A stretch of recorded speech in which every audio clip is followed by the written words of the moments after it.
My name is Natalie. I'm 29 years old, work in digital marketing, and I live in a mid-sized but cozy apartment just outside of Seattle. I'm not usually one for drama, and I don't consider myself a petty person by any means. I'm the kind of person who lets things slide, tells myself it's not worth it, and moves on. But this time? This time was different. This was personal. This was betrayal dressed up as friendship, and it made me realize just how deep entitlement can go when someone thinks they can get away with it. The person at the center of this mess was Brianna. We've known each other since college, not super close, but always in touch.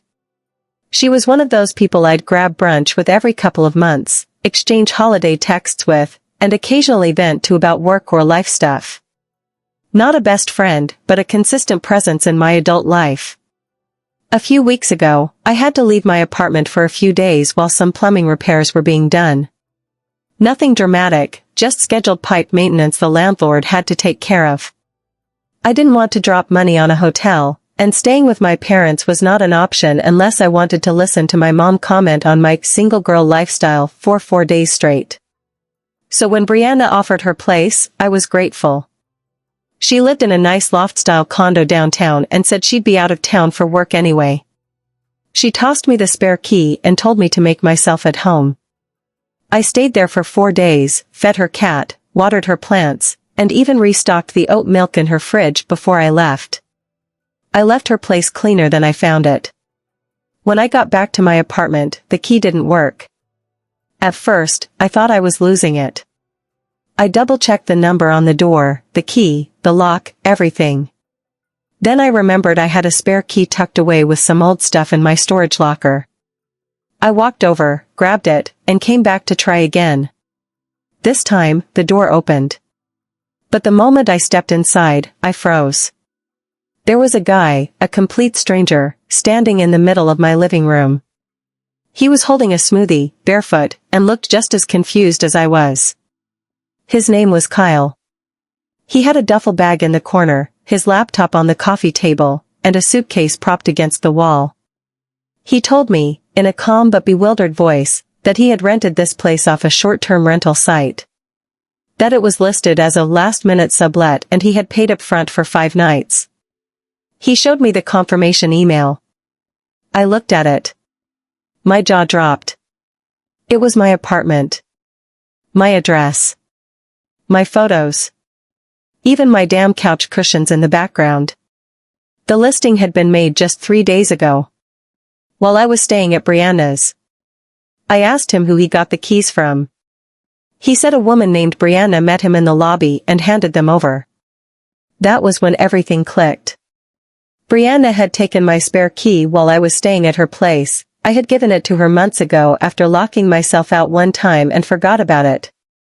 She used it to enter my apartment, took fresh photos, made a rental listing, and handed the key off to a total stranger. All without telling me. No heads up, no warning, not even a text message. I was so stunned I couldn't even process the full weight of it in the moment.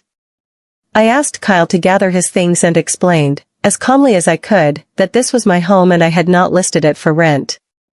To his credit, he was polite and left without argument.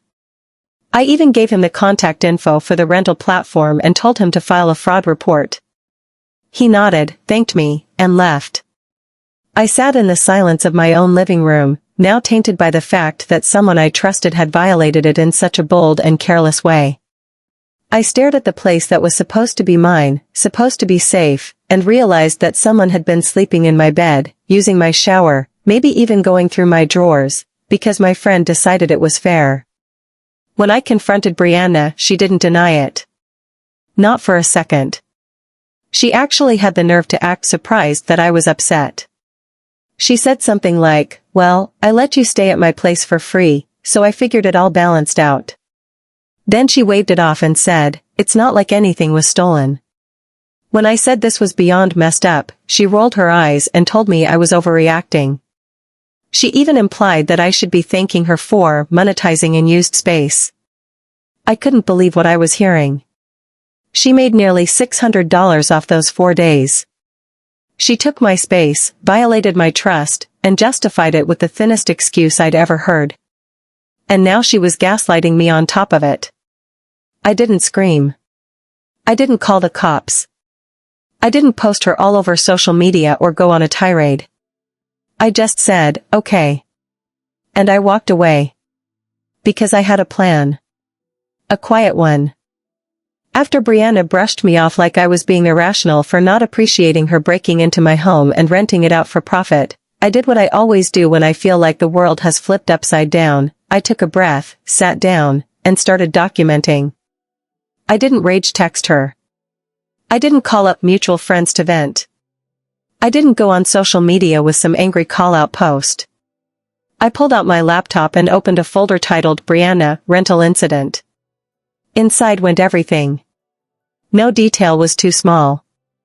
I wanted a clean, chronological record in case this spiraled into something bigger, and with Brianna, it felt like that was a real possibility.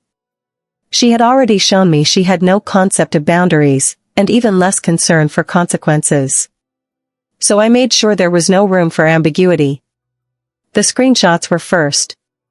Kyle had shown me the original rental listing, and I immediately captured every inch of it. There were half a dozen photos, multiple angles of my apartment, my furniture, my shelves, the throw blanket my aunt knitted last Christmas, even a corner of the framed photos on my TV stand. It was unmistakably my home. She hadn't even tried to disguise it. It was my place, up for grabs, available for short-term business travel, and described as a cozy city escape. She even listed amenities. Amenities. My coffee maker. My bookshelves. My Wi-Fi password, which I later changed immediately. She had turned my life, my private space, into a commodity for strangers. The boldness of it would have been comical if it weren't so disgusting. Then I pulled up Kyle's messages. After he left my apartment, he'd sent a few follow-ups. He'd felt bad, genuinely, and I appreciated his openness. He confirmed that Brianna met him in the lobby on the day of his check-in, greeted him by name, and handed over the keys with a casual "enjoy your stay." He hadn't questioned it. Why would he? She had come across as confident and legitimate. He also confirmed that she requested payment via Venmo to save on platform fees and provided a screenshot of the transaction, $580 sent directly to her personal account. Her full name, date, time, everything. Crystal clear. That went straight into the folder. Next came the texts. I had a long thread from our confrontation, one where I asked if she had listed my place on a rental site and she replied, "Yeah, I didn't think it would be a big deal since I let you stay at my place." I asked why she didn't ask, and she replied, "Because you would have said no, obviously." That one got a special place in the evidence file. Another message said, "It's not like anything was damaged or missing. You should be thanking me for the free stay." The arrogance. The total lack of remorse. The assumption that she could decide what was fair when it came to my home. That threat alone was a damning cell phone. I screenshotted every message, emailed copies to myself, backed it up to a flash drive, and even printed out hard copies. I wasn't taking any chances. After that, I took a walk through my apartment and filmed a slow, quiet video. The sheets were different. There was a man's deodorant stick in the bathroom trash. The dish rack had a cup and spoon that weren't mine. These were small details, but they were proof that someone had lived in my space, someone I didn't know, someone who hadn't been invited, someone who paid her for the privilege. Then I turned to the law. I spent that evening researching Washington state property and tenancy laws, reading through legal blogs, rental regulations, and statutes. I needed to know exactly where I stood. And I found it, clear as day. Unauthorized subletting or renting of a property you do not own or lease, particularly for financial gain, is unlawful. Especially when done without the consent of the legal tenant.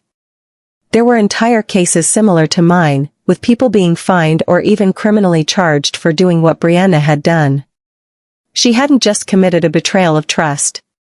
She had committed a violation of property rights. This was no longer just friend drama. It was legally actionable. I compiled everything, the listing screenshots, Kyle's testimony, the Venmo proof, the text messages, the video walkthrough of my apartment. Then I filed a formal police report. I walked into the station and calmly explained the situation to the desk officer. I wasn't angry anymore. I was focused. I laid out everything, the documentation, the timeline, the identity of the person responsible, and my lease agreement. I clarified that I wasn't requesting an arrest, but I wanted it on record. I wanted a legal paper trail that established that this happened, that it was unauthorized, and that I was not complicit. The officer nodded, took my statement, made copies of the supporting documents, and filed the report. He told me they would investigate further if necessary, but that I had absolutely done the right thing by coming in. It felt like a quiet exhale, knowing that the law, at least, acknowledged what she did was wrong. Then I moved on to the rental platform.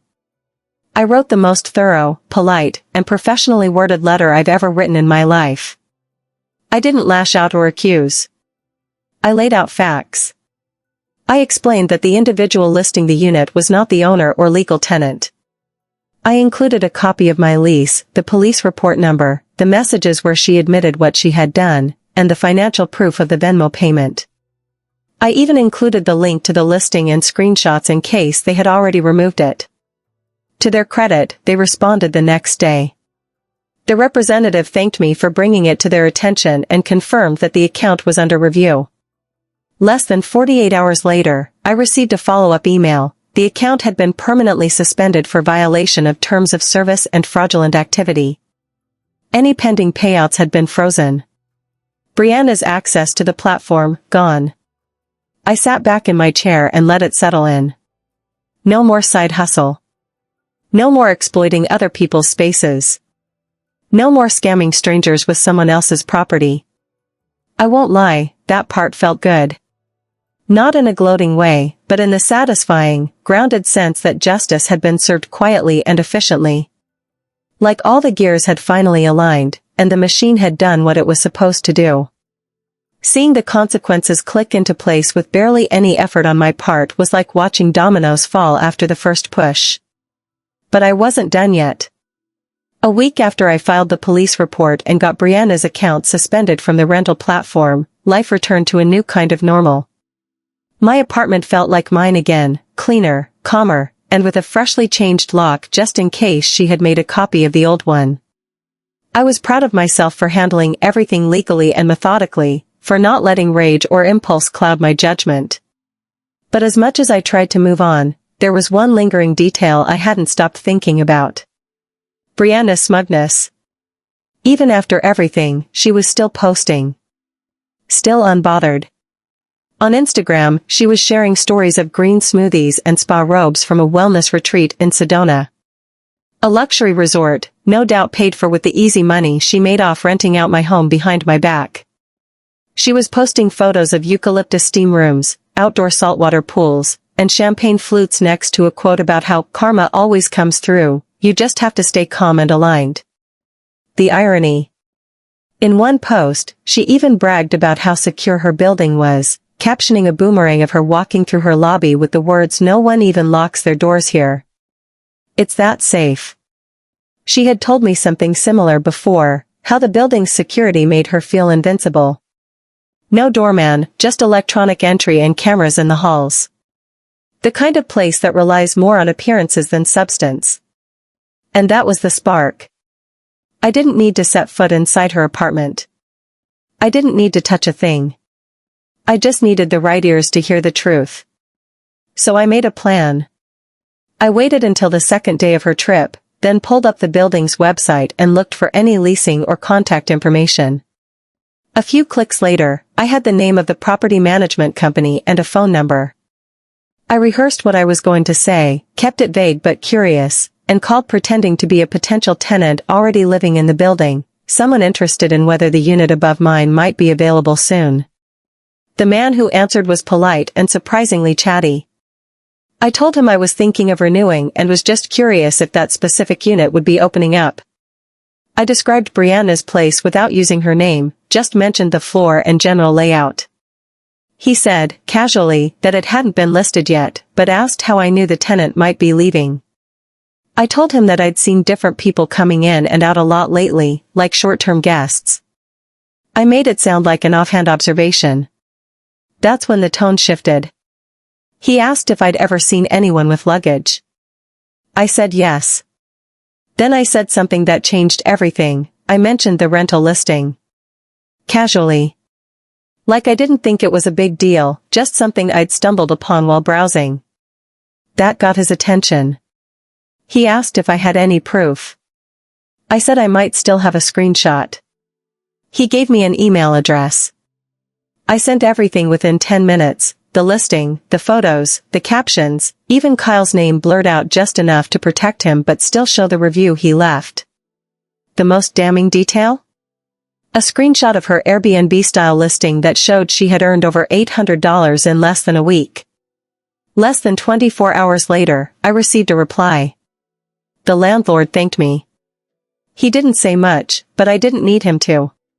I had planted the seed, and it was more than enough.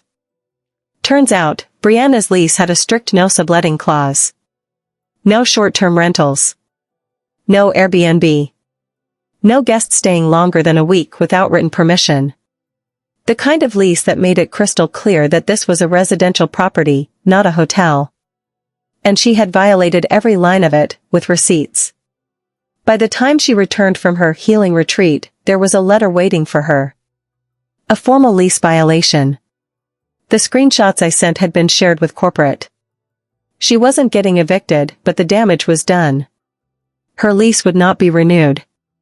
30 days notice. No exceptions. The landlord even mentioned in passing, according to one of our mutual friends who still lived in the building, that they were reviewing footage from the security cameras to confirm how many unauthorized guests she had allowed inside. She was furious, of course. Not at herself. Not at her own entitled behavior. But at the mysterious snitch who ruined her sweet side hustle. She posted a vague story about how some people can't handle success and try to bring others down, followed by a link to a quote about how jealousy is a disease. The projection was almost impressive. She tried to fight the lease non-renewal, but she had no case. The evidence was overwhelming. Screenshots. Transactions. Messages. Violations in black and white. She was losing the apartment, one she had always acted like was a reflection of her status and taste, because she couldn't resist exploiting other people for cash. Actions have consequences, Brianna. That was the phrase I kept repeating to myself. But wait, there's more. About a month after the fallout with Brianna, things had finally settled. The chaos she created in my life had ebbed into something more manageable, like a storm that had passed and left a strange calm in its wake. My apartment was mine again, entirely, indisputably mine. New locks. New security cameras. A new clause in my lease that explicitly stated no one but me was authorized to occupy the unit. It was peace, and I protected it like gold. Then, on an unusually quiet Thursday afternoon, I got a phone call from a number I didn't recognize. I almost didn't answer, but something nudged me to pick it up. It was Kyle, the guy who had unknowingly stayed in my apartment during Brianna's impromptu Airbnb hustle. His voice was as polite as ever, tinged with a kind of awkward sympathy. He thanked me again for how civil I'd been about the whole thing and said he hoped everything had worked out. Then he mentioned something that made me pause. Brianna, he said, had apparently been blacklisted. Not just from the original platform she used, but from several. She'd tried opening new accounts under variations of her name, B. Miller, Bream, even using her middle name, but each time, her listings had been flagged and removed. Rental platforms have a way of communicating internally, and once someone gets reported with enough documentation, they get flagged across the board. Her email addresses were marked. Her payment methods were red flagged. Even her IP address was likely monitored. She'd been trying to pivot into what she described to him once as vacation rental management. That was her plan. To grow it into a whole brand, managing listings, staging apartments, maximizing passive income for friends. Kyle had heard it all when they briefly texted after his stay ended. She thought she was going to build an empire on the backs of other people's homes. And I had nuked her before she ever left the runway. That part hit me hard, not out of guilt, but out of sheer clarity.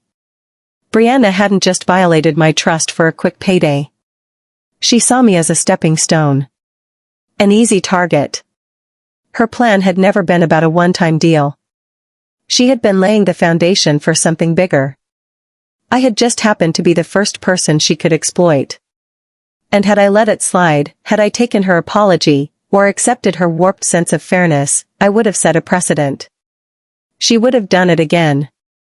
To someone else. To many someone else's. What came next was unexpected, but also inevitable. Brianna called me. The name lit up on my phone like a warning flare.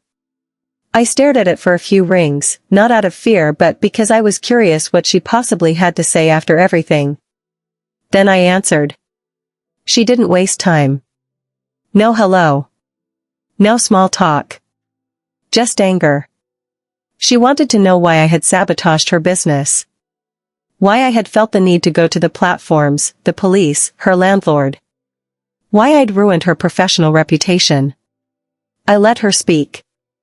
I let the entitled rage pour out like a broken faucet. And when she paused to catch her breath, I told her the truth. I said that all I had done was respond in kind. I had used my words, my evidence, and my brain. I hadn't touched her things. I hadn't stolen anything. I hadn't broken into her apartment or lied to strangers. I hadn't weaponized trust or manipulated people to make money. I simply gave the truth to the right people and let her own actions do the rest. Then I hung up. There was nothing more to say. Since that call, Brianna has gone radio silent. Word among a few mutual acquaintances, the ones who hadn't taken sides, was that she moved back in with her parents in Arizona to regroup. Her lease in the city wasn't renewed, and with no platforms left to peddle her self-made rental business, she had nothing left holding her here. She packed up and left quietly, without another passive-aggressive post or thinly veiled quote about loyalty or betrayal. As for me, I've been living peacefully. The anxiety of someone invading my space has finally faded. I walk into my home now with a deeper appreciation for the fact that it is mine, fully and entirely. The cameras give me peace of mind. The new locks give me security. But what gives me the most comfort is knowing I stood up for myself, smartly, silently, and effectively. Because sometimes, you don't need to yell. You don't need to stoop to someone else's level or start a war of words. You just have to let people reveal who they are, and then make sure their consequences are hand-delivered by their own behavior. Justice? Delivered.